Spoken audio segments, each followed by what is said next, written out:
try to finish. Number 5, closed pot. And we said technically maybe it's no problem. The problem of steam depends upon the ability of the steam to travel.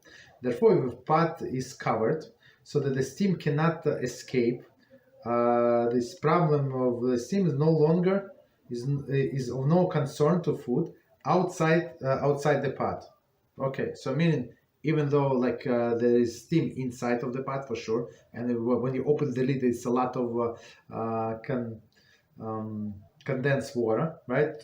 For sure, it was steam at one point, but it's not escaping. That's the good thing. However, the steam in a pot gathers and condenses into droplets of the on the underside of the lid, and eventually drops back into the food. That's normal, right? Drop back into the food. This can present the rare problem regarding the pot, the cover, and the food is the following application. So of course these droplets, it's not water, right? As we said with the milk, it's not water, is milk, and same with the meat or whatever dish you are making, and there is droplets of liquid on the top of the pot. It's not water, it's meat. So of course it's not meat, but halachically we consider it as meat. Practical, it's pertinent halachas. Number 1, a kosher pot lid is placed over the non-kosher pot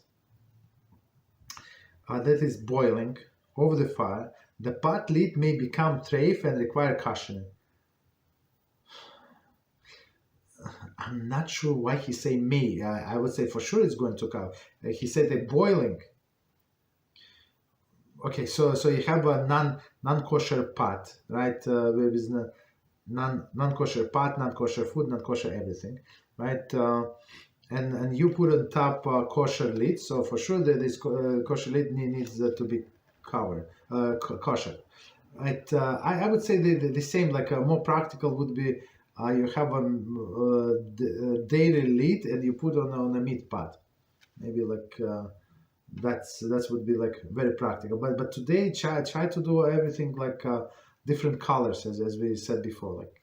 So that you would not be able to make any mistakes. So it's like different. So if you have red pots for meat, so and you have red lids, so how can you put it on different? Of course, people can, but not from the family. Somebody from outside, like I don't know, the mother-in-law came or somebody. Okay, sister-in-law, whoever came, right? That's the problem.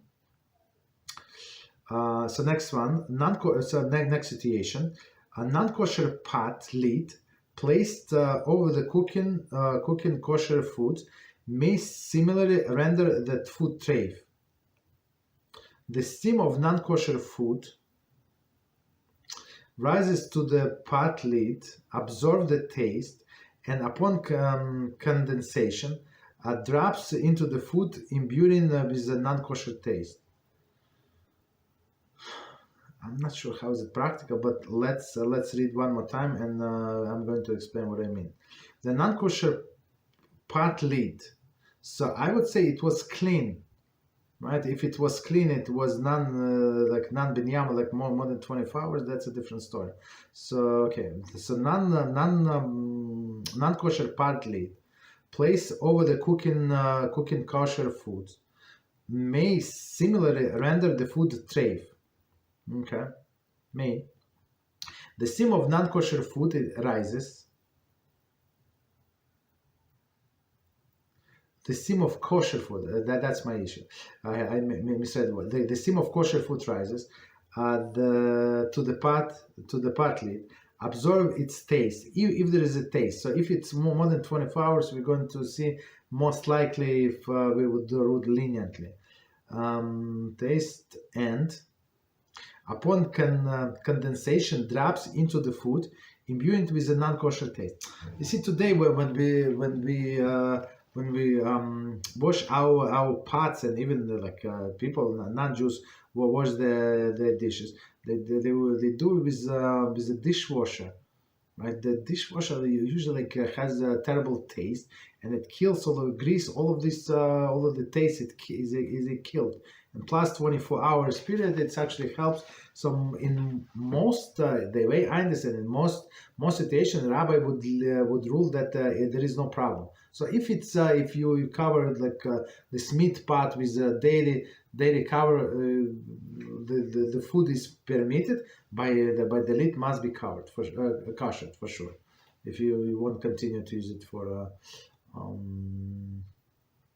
what you call it for daily. Okay, continue. Next example. Meat pot lid placed over the cooking daily pot. Here we go. Or reverse. May render the food or pot may render the food, the pot, and the lid treif. Okay. Next one, number 4. One must be careful when removing cover from a pot. Okay, what is the problem? The cover often has a condensed steam on its underside, of course, always. If this condensation falls on a food or utensil of the other type, this may become treif. Rav must be consulted in any of the of the above cases. For sure, it's going to get treif. As we said, it's not water; it's actually meat.